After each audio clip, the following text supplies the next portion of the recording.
이번에 이제 두 번째 주제예요. 두 번째 주제는 우리 대화에 대한 거 있으니까요. 이번엔 좋은 말에 대한 걸 한번 해볼 거예요. 대화하고 말은 좀 다른 건가? 말은 어쨌든 내가 생각하는 것을 표현하는 의사표현의 수단이잖아요. 대화는 그 두 사람 안에서 이제 오고 가는 말을 포함한 비언어적인 것들을 포함하는 거고요. 근데 이 말에 대해서 우리가 너무 재밌는 얘기를 하고 있는 거예요. 여기 지금 제가 알지만 하기도 듣기도 점점점이라고 해놨잖아요. 이 점점점 안에 들어가는 말이 뭘까요? 점점점 안에 들어가는 말. 하기도 듣기도 아는데 하기도 듣기도 어려운 말. 그쵸? 이런 얘기를 많이 써주셨어요. 결국 우리는 뭐냐면 좋은 말이라는 걸 내가 진짜 몰라서 못할까? 심지어 알아요? 아는데 안 해주고 싶을 때도 있잖아요. 저 사람이 무슨 말을 원하고 이 말 해주면 저 사람한테 정말 좋은 거 나도 아는데 안 해주고 싶어. 이럴 때도 여러분 있지 않아요? 그쵸? 그래서 이런 얘기를 먼저 좀 한번 해봤어요. 좀 너무 격렬하게 끄덕이시는 것 같아요, 진짜. 근데 뭐 저도 그러니까요. 근데 여러분 우리가 모두에게 그렇진 않잖아요. 가끔 누구 한 사람에게 그렇거나 또 그 한 사람에게도 항상 그런 건 아니잖아요. 어쩌다. 그쵸? 그러니까 너무 자책하지는 맙시다. 자, 요 부분에 대한 얘기를 조금 이렇게 한번 해보고 싶었었어요. 그 좋은 말, 그 내가 잘 하기도 어렵고 듣기도 어렵고 어떤 때 안 해주고 싶은데 그 좋은 말을 막상 하면 어땠어요? 라는 얘기를 한번 먼저 좀 나눠볼게요. 좋은 말을 하면은요, 이렇게 된대요. 마음이 말랑말랑해진다. 이 말랑말랑이라는 표현을 여러분 인터뷰에서 굉장히 많이 해주셨어요. 우린 아는 거죠. 좋은 말로 나도 살고 상대방도 살리게 된다라는 걸 알아요. 여기는 지금 될 것 같아요라고 썼지만 사실 진짜 그렇게 되잖아요. 그러니까 하기 어려운 순간에 내가 이걸 당신을 위해서 한다가 아니라 나를 위해서 한다라고 생각하고 해보는 것도 저한테는 굉장히 크게 도움이 됐었던 것 같아요. 내가 당신을 위해서 나만 혼자 애쓰고 있다가 아니라 이걸 하니까 내가 사네. 이런 경험을 하게 되는 거, 이거 굉장히 좋았던 것 같고. 자, 두 번째요. 좋은 말을 하고 나면은요, 눈물이 왈칵 날 것 같은 순간들이 있어요. 내가 하고 났는데 그 내가 사는 느낌이 어떤가라고 보면은 내가 하고 나서도 참 마음이 따뜻해지는 얘기들이 있죠. 혹은 누군가가 서로 좋은 이야기들을 그러니까 좋은 이야기를 주고받는 거, 좋은 이야기가 서로 안에서 오고 가는 것을 보고만 있어도 이렇게 마음이 뭉클해지고 눈물이 왈칵 날 것 같은 순간들이 있거든요. 그리고 그 얘기들을 나도 참 듣고 싶을 때가 있죠. 그쵸? 그래서 이런 이야기들을 우리가 조금 더 자주 많이 해줄 수 있으면 참 좋겠다라는 생각도 하고, 많은 분들이 얘기하는 가장 많은 게 이거였었어요. 아, 나 어색하고 너무 오글거려. 그쵸? 나는 원래 이런 거 못한다. 제가 제일 싫어하는 말이 원래 그래예요. 원래 그래. 그래가 굉장히 여러 가지 그래가 있잖아요. 왜 그래, 안 그래, 그건 그래, 뭐, 그래서 그래. 여러 가지가 있는데, 저는 원래 그래란 말이 너무 싫어요. 너무 불편해요. 근데 우리가 원래 이런 거 없어요, 우리한테. 우리가 안 하니까 더 못하게 되는 게 있는 거죠. 그래서 낯설 수는 있지만, 그래서 내가 처음에는 시행착오가 좀 있을 수는 있지만, 나 원래 그런 사람은 아니야. 나는 언제든지 변화할 수 있는 사람이고, 원하는 걸 할 수 있는 사람이야. 라고 나 자신한테 좀 말해주면 좋겠어요. 그것도 진짜 좋은 말 아닌가요? 그쵸? 자, 그래서 여러분이 그렇게 어색하고 오글거린다고 하는 말만 한번 좀 모아봤거든요, 여러분. 마음속으로 한번 따라해 보셔도 좋을 것 같고, 한번 소리내서 같이 해보셔도 좋을 것 같아요. 이런 말들이 내가 지금까지 들었던 좋은 말이랍니다. 하고 싶은 대로 해도 괜찮아. 엄마는 나한테 감미롭고 멋진 세상을 꾸며주는 사람이야. 이게 어린아이가 하는 말이었었죠? 사랑해. 엄마가 내 엄마인 게 지금 너무 좋아. 그쵸? 뭘 더 하지 않아도 괜찮아. 지금 네 모습 그대로가 너무 좋은데.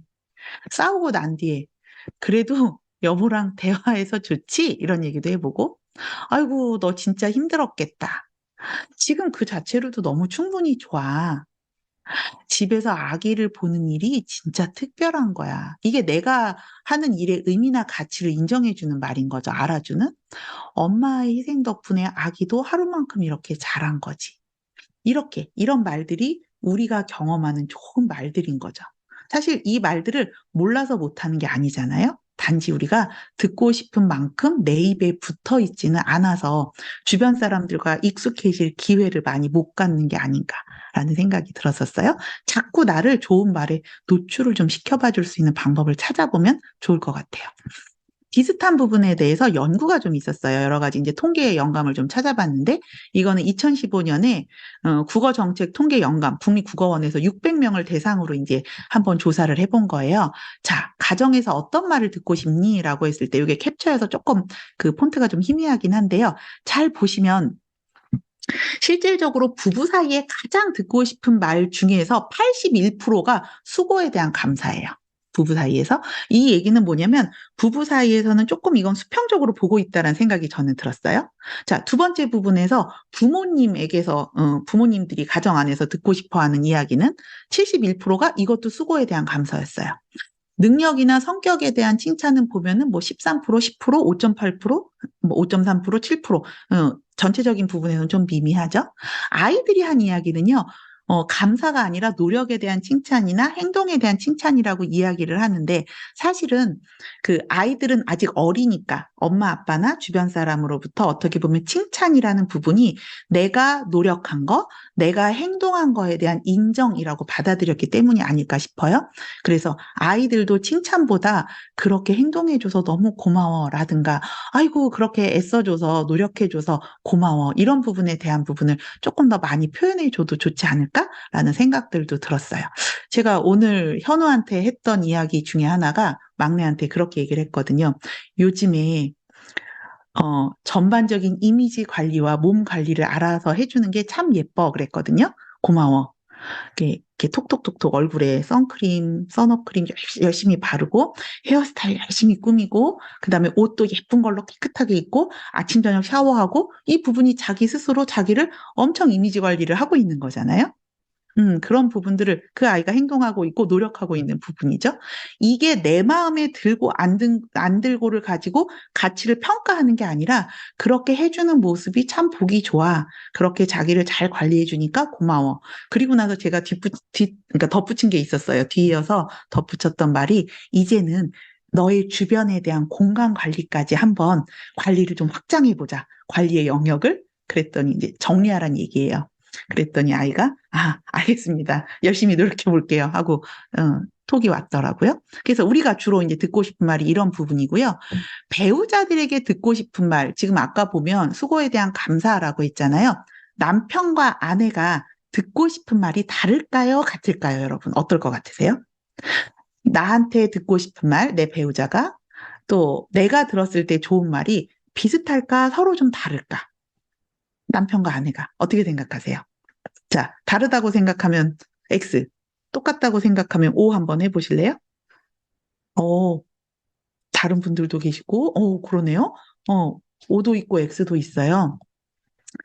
어떤 말을 듣고 싶어 할 거라고 생각하시는지도 한번 생각해 보시면 좋겠어요.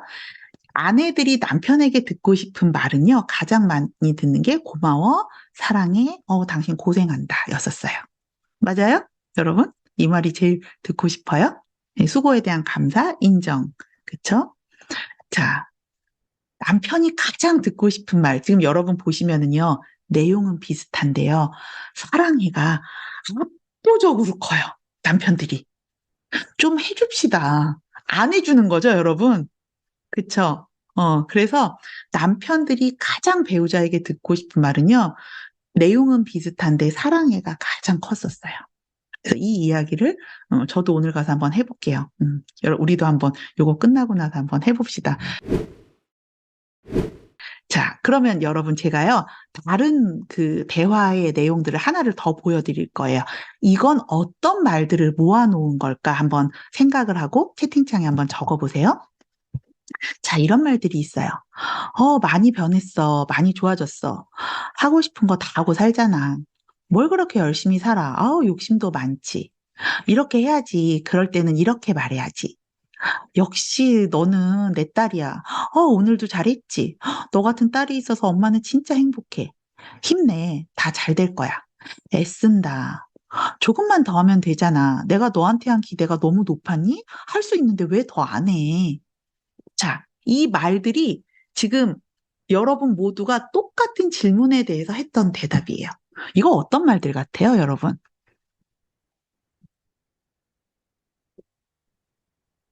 힘 빠지는 말? 그렇게 들렸어요? 그렇구나. 위로의 말, 그쵸? 지금 힘이 빠지는 말이라고 들리기도 하고, 위로의 말이라고 들리기도 하고 이렇잖아요. 여러분, 이 얘기가요, 내가 들었던 불편한 말들 모음집이에요. 근데 좀 이상하지 않아요? 예를 들면 아까 우리 그 얘기했거든요. 너 같은 딸이 있으면 엄마는 참 행복해. 아까 얘기할 때 네가 우리 엄마가 내 엄마여서 너무 좋아랑 이게 무슨 차이가 있는 거예요, 도대체? 이런 생각 들지 않아요? 그렇죠? 고생한 거, 수고하는 걸 알아주고 그 내가 수고한 거에 대한 감사라고 하면서 애쓴다라고 했는데 난 그 말이 너무 싫은 거예요. 그쵸? 이렇게들 이야기를 하셨어요. 이렇게 해야지, 이렇게 말해야지 하면, 가끔은 지나친 간섭으로 여겨져서 불편하대요. 아우, 역시, 누구야. 오늘도 잘했어. 너 같은 딸, 뭐 이런 얘기는, 장녀 장남? 너무 부담스럽다는 거예요. 나라기보다는 너는 우리 딸이니까. 그쵸? 상황과 뉘앙스에 따라서 정말 많이 달라지는 거죠. 그쵸? 너 많이 변했다. 진짜 좋아졌다. 이거를 자기 기준에 맞춰서 좋다 나쁘다를 평가하는 것 같아서 듣기가 좋지 않다. 제가 그래서 나는 변했다가 나한텐 굉장한 칭찬인데 내가 혹시 저런 말을 한 적은 없나? 라고 생각을 이제 한번 또 되돌아보게 되는 기회도 됐었어요. 제가 많이 변했다라고 할 때는 제가 기억하고 있는 이분의 모습과 지금의 이분의 모습이 많이 변했다라고 이야기를 하는 거긴 하거든요. 근데 나도 어떻게 보면 내 기준에 의해서 이렇게 변한 건 이건 좋아진 거야 라고 생각을 하고 있는 건 아닌가 한 번 더 돌아보게 되더라고요. 힘내 잘 될 거야. 제가 예전에 어떤 분이 부모님이 동시에 교통사고로 갑자기 돌아가시게 된 음, 경우를 본 적이 있었거든요. 근데 그때 그 생각이 들었어요. 이 분한테 굉장히 이제 젊은 분이셨어요. 30대 초반이셨으니까 막 결혼한 지 얼마 안 됐었고 이분한테 그 조문을 오신 많은 분들이 다 힘내라고 하는데 제3자인데도 그 말이 너무너무 아프게 들리는 거예요. 저게 어떻게 힘을 낼 수 있는 상황이야. 그쵸? 엄마 아빠가 너무너무 내가 사랑하는 엄마 아빠가 어느 날 갑자기 두 분이 드라이브 나가셨다가 갑자기 그렇게 사고로 돌아가셨는데 그때 제가 지금 이 이야기를 써주신 분이 어떤 마음인지 이해할 수 있는 그런 경험을 했던 것 같아요. 진짜로 힘을 낼 수 없는 막막한 순간들이 있잖아요. 그때는 힘내려고 애쓰지 않아도 괜찮다는 말이 더 위로가 되는, 힘내려고 애쓰지 않으셔도 돼요. 라는 말이 더 위로가 되는 순간도 있구나. 그쵸? 그만큼 이분 힘든 거잖아요. 또 우리가 애쓴다라는 말이, 너 진짜 애썼다라는 말이 되게 고마운 말이 아니라, 너는 못나서 그것도 못하니까 능력이 부족해서 아이고 기를 쓰고 노력하고 있구나 라고 이제 또 들릴 때가 있는 거죠. 이게 다 맥락 안에서 들리는 말이겠죠. 우리 지금 말하는 것처럼 상황이나 뉘앙스에 따라서 그쵸? 하고 싶은 거 다 하고 살잖아 라는 말도 내가 사실 우리 세상에 하고 싶은 거 다 하고 사는 사람이 있을까요? 그렇게 생각하고 있는 사람이 있을까 싶어요. 그쵸? 그런데 내가 무언가를 선택한 대신 나는 그 부분만큼 포기하고 있는 것, 잃는 것이 분명히 있거든요. 예를 들면 제가 지금 이 자리에서 이 우리가 월간자람을 하는 거는 우리가 하고 싶었던 일이긴 해요. 근데 그것을 선택한 대비 저는 지금 이 시간까지 집에 못 가고 있거든요. 그쵸?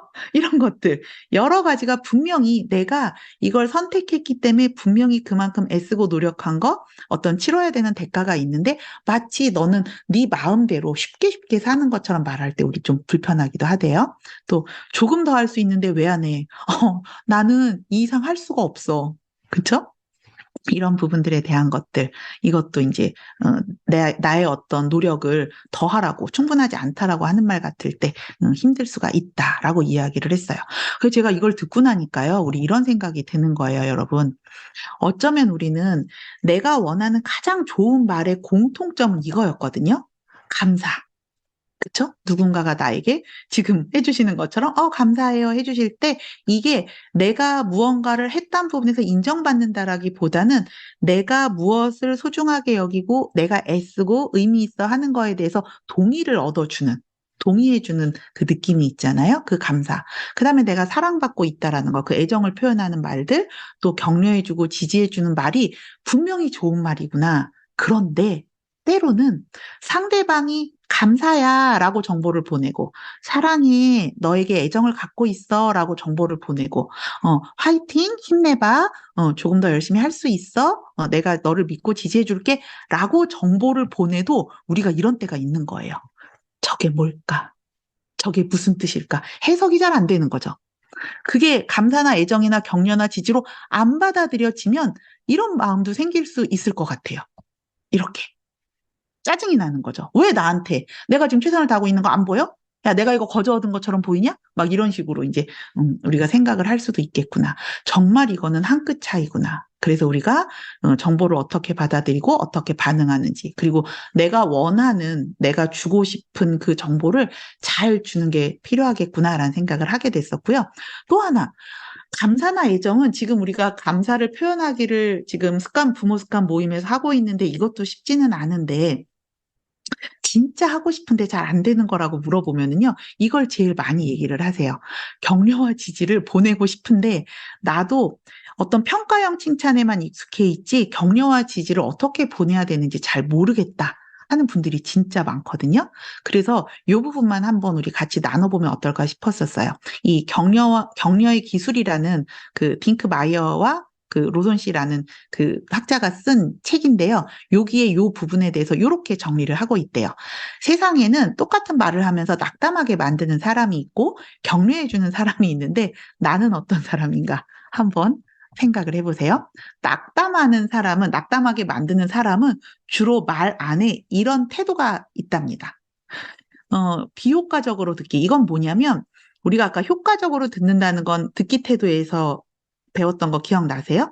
말마디에 매달리지 않고 조금 더 능동적으로 듣는 거예요. 어떤 비언어적인 거, 그 생각과 그 우리가 말하는 거에 그 격차가 있다 그랬잖아요. 그런데 그 부분에 대한 격차를 줄이기 위해서 상대방에게, 사람한테 포커싱을 맞추고 이 사람이 하는 이야기를 조금 더 종합적이고 입체적으로 듣는 거. 표면적인 말이 다가 아니라는 걸 알아듣는 게 효과적으로 듣는 겁니다. 그렇지 못하고 말마디에 매달려서 혹은 내가 과거의 어떤 경험 때문에 삐딱하게 듣는 것들이 비효과적으로 듣는 거겠죠? 정보를 줘도 제대로 못 받아먹는 거. 그리고 부정적인 거에 초점을 맞추고 경쟁이나 비교급의 단어들을 많이 쓴대요. 누구보다. 예를 들면 이런 거죠. 학교에서 아이가 와서 예를 들면 이렇게 얘기해요. 다현이가 엄마, 나 100점 맞았어. 이렇게 얘기를 해요. 그러면 어머, 그래서 기분이 좋아? 이렇게 말을 하는 게 아니라, 니네 반에 100점 맞은 애 너 하나야? 몇 명이야? 친구들은 다 몇 점 맞았어? 이렇게 말은 굉장히 다정한 듯 하지만 이미 이 안에 뭐가 있어요? 네가 100점 맞은 게 중요한 게 아니에요. 친구들이 너보다 못했어야 네가 괜찮은 거죠. 이렇게 말하기가 쉽다는 거죠, 우리가. 그쵸?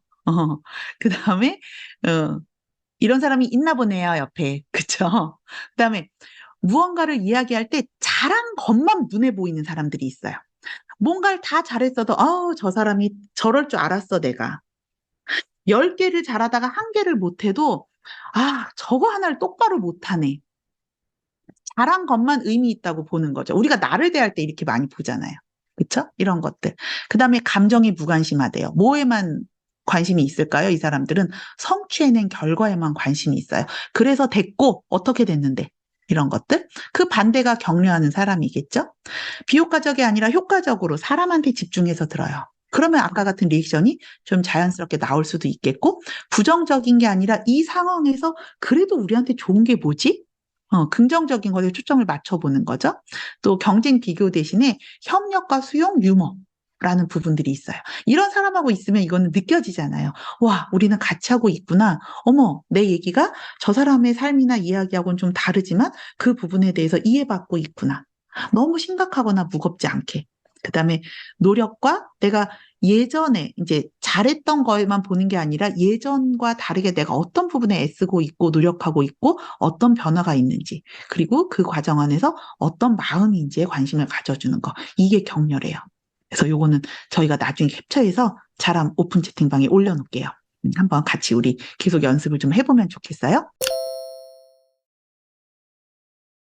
그래서 여러분 제가 인터뷰에서 이 부분에 대한 예시를 몇 가지를 들면서 여러분 한번 격려와 지지를 보내보세요라고 연습을 했잖아요. 그거 우리 우사님하고 같이 한번 좀 해볼게요. 기억이 나시는지 한번 떠올려 보세요. 지금 이제 새롭게 기억을 떠올리면서 한번 반응을 해보시면 좋을 것 같아요. 네 살 아이가 이런 것들을 그 그림을 그려와서 이거 선물이에요 하고 들고 왔을 때 그때 어떻게 반응하시겠어요? 어떤 반응을 하시겠어요? 했어요. 자, 지금 한번 해보시죠. 지금 이렇게 생각나시는 것들을 한번 적어보세요. 어떠신지. 요거는 조금 그래도 난이도가 쉬우셨던 것 같아요. 되게 비슷한 이야기들을 많이 쓰셨었거든요. 첫 마디로 뭐가 나가요? 제일 먼저? 어떠세요? 우와 우와. 하고서 무언가 감탄하거나 그런 부분들에 대해서 정말로 이렇게 진심 어린 어떤 리액션들을 많이 하시더라고요. 와, 그러고서는 제일 많이 나왔던 반응이 고마워였어요. 아, 기쁘다, 고맙다, 행복하다라는 반응을 제일 먼저 하셨고요.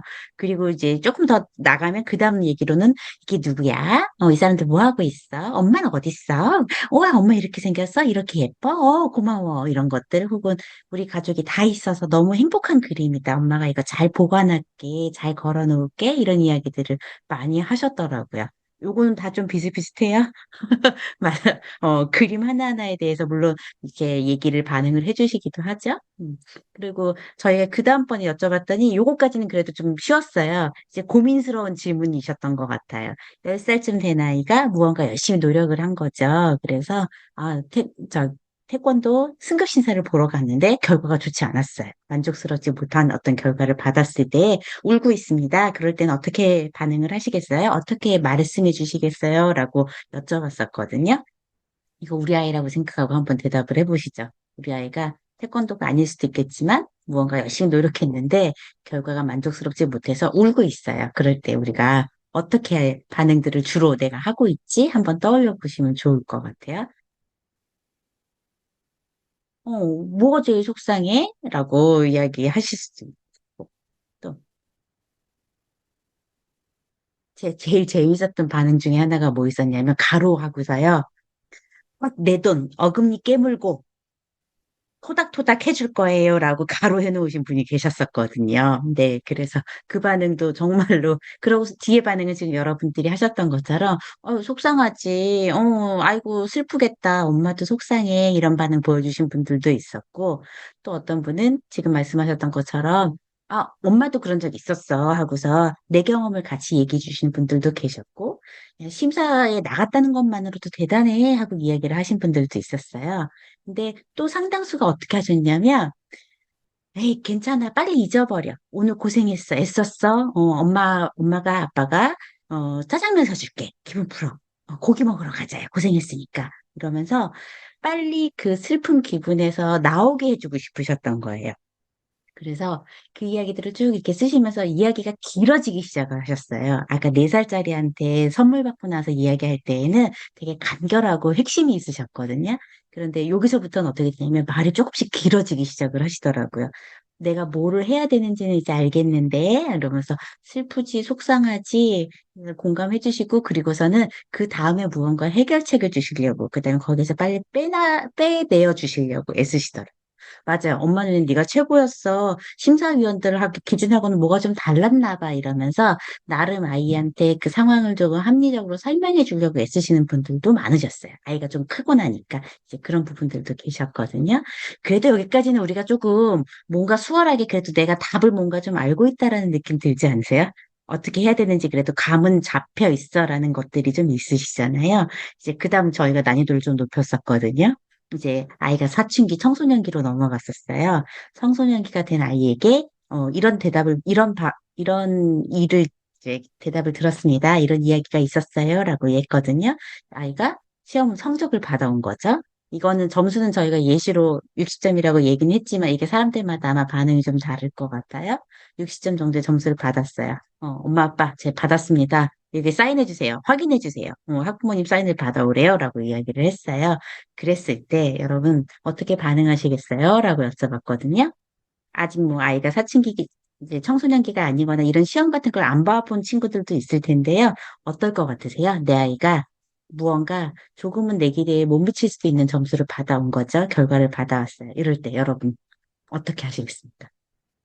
여기 집 이미 해당되시는 분들이 있으시잖아요.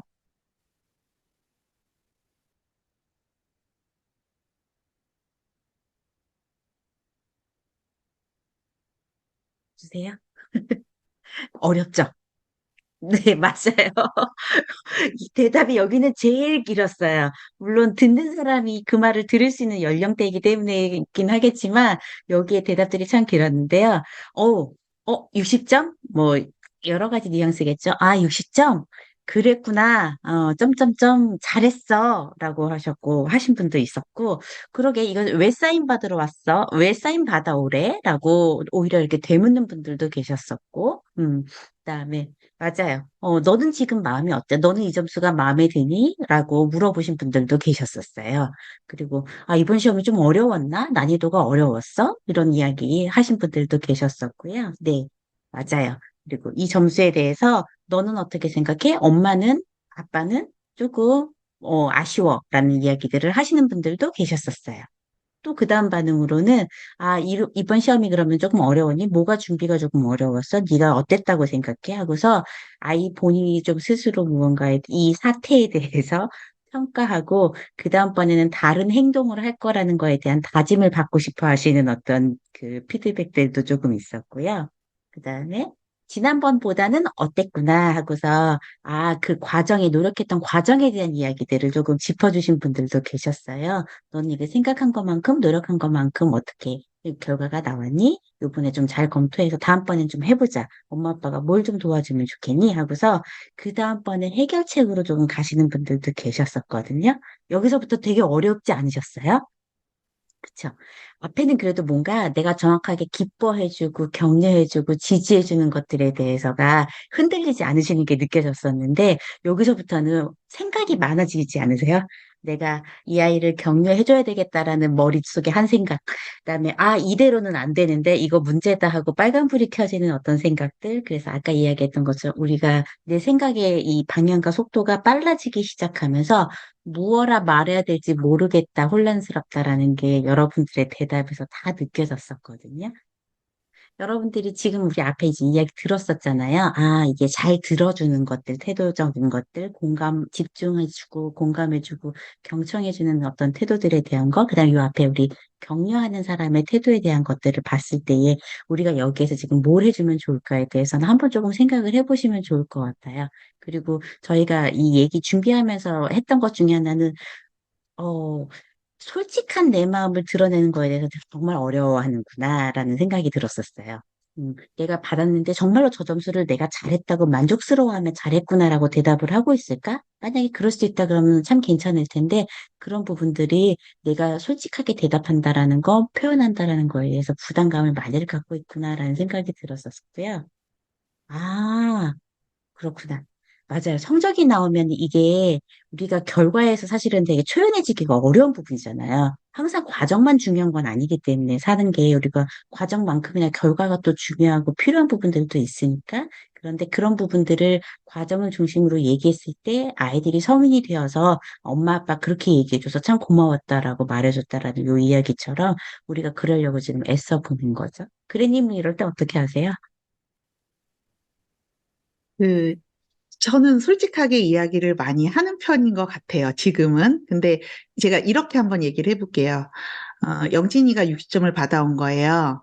근데 영진이가 60점을 받아왔더니 계속해서 엄마가 하는 말이 이제 그런 거죠. 60점이고, 이번 시험이 어려웠고, 너도 속상하고, 이런 말 다 좋아요. 그런데 그 마음만 알아주고 나면 그러면 그게 정말 나한테 좋은 거고 도움이 될까라는 생각을 제가 해보는 거예요. 만약에 제가 이렇게 얘기하는 거죠. 지금 여러분이 하신 것처럼, 영진아 60점이네? 라고 얘기도 하고, 또, 많이 어려웠니? 영진이는 60점 맞으니까 마음이 어땠어? 뭐 이런 얘기도 해주고, 뭐 한 다음에, 근데 제가 제 기대를, 우리 지금 계속 배우고 있잖아요. 우리는 자녀보다 우위에서 자녀를 내가 만드는 작품으로 빚어내는 게 아니라 내가 작품으로 빚어야 되는 건 내 아이가 아니라 누구다? 내 배우자가 내 작품이다. 그렇게 얘기를 하고 있잖아요. 내 아이하고는 지금 더불어서 살아가는 과정에서 이렇게 얘기를 해보는 거죠. 내가 사랑하지 않는 사람에게 의미가 있지 않은 사람에게 기대를 가질 리가 없잖아요. 내 기대를 솔직하게 얘기한다면 전 그럴 것 같거든요. 영진아, 엄마는 영진이가 60점보다는 훨씬 더 좋은 점수를 받을 수 있을 거라는 기대가 있어. 라고 얘기를 하면 영진이가 우리 엄마는 나에게 과도한 압박과 심한 성착륙을 줬어. 이렇게 생각을 할까? 라고 생각이 드는 거예요. 누군가가 저한테 그것이 뭐 부모님이든 혹은 학교 다닐 때의 선생님이든 혹은 직장에서의 만났던 상사든 예를 들어서 너는 이 부분에서 조금 더 잘할 수 있을 것 같아. 나는 그런 네가 보이고 그런데 조금 더 잘하려면 엄마가 가만히 보니까 영진이가 맨 끝에 이렇게 항상 문제를 처음부터 너무 천천히 풀다가 뒤에 가서는 시간이 부족하니까 실수를 하는 게 아닌가 싶거든. 시간을 조금 정해놓고 시간 안에 푸는 연습을 해보면 60점보다는 조금 더 잘 나올 것 같아. 이렇게 말을 해주거나 엄마는 60점보다 우리 영진이가 조금 더 잘할 수 있을 거라는 기대가 있는데, 그리고 그러면 엄마가 그 부분을 같이 좀 도와줄 수가 있는데, 뭘 같이 해볼까? 이런 얘기를 해보면 괜찮지 않을까요? 그 아이가 엄마가 이를 악물고 60점 이렇게 한다고 해서 진짜 그 마음이 엄마가 다 만족하고 있다고 느끼지는 않을 거예요. 우리가 다 알았던 것처럼. 그래서 그런 부분에 대해서 조금 아이를 믿고 솔직하게 이 이야기를 나눠보는 것도 중요하지 않을까라는 생각이 좀 들었습니다. 이 이야기를 마무리하면서는 이런 얘기를 좀 드려보고 싶어요. 우리가 격려와 지지 혹은 감사에서도 좋은 걸 찾기를 어려워하는 거, 그 다음에 애정 어린 말을 하는 것에 대해서 그렇게 오글거리고 낯설어하는 그 이유가 뭘까? 이렇게 보면 그 처음 시작할 때 있었잖아요. 알아요. 아는데 하기가 너무 쉽지 않은 거예요. 낯선 거예요. 그러다 보니까 내 주변에서 그 말이 많이 흐르게 해본 적이 없어요. 지금 감사 표현 해보시는 분들, 진짜 열심히 하신 분들은 아실 거예요. 내가 했더니 자꾸 돌아올 때가 있어요. 물론 그게 어떤 사람은 했더니 바로 돌아오는 경우도 있고, 내가 준 것보다 더 확확 이렇게 커져서 돌아오는 사람도 있지만, 그 반대로 시간이 좀 오래 걸리기도 하고, 그 얘기는 반대로 또 그런 걸 수 있죠. 내가 좋은 것의 범위를 굉장히 좁게 보고 있어서 그 상대방도 그 틈을 찾는 게 좀 어려운 것일 수도 있지 않을까. 그래서 우리 스스로를 조금 더 격려하는 연습을 좀 같이 해보고, 내가 듣고 싶었던 그 한마디를 내가 사랑하는 사람들과 좀 잘 나눠보는 것, 그게 어쩌면 우리가 좋은 말에 대해서 좀 익숙해져 보는 출발점, 나누는 출발점이 아닐까 싶었습니다.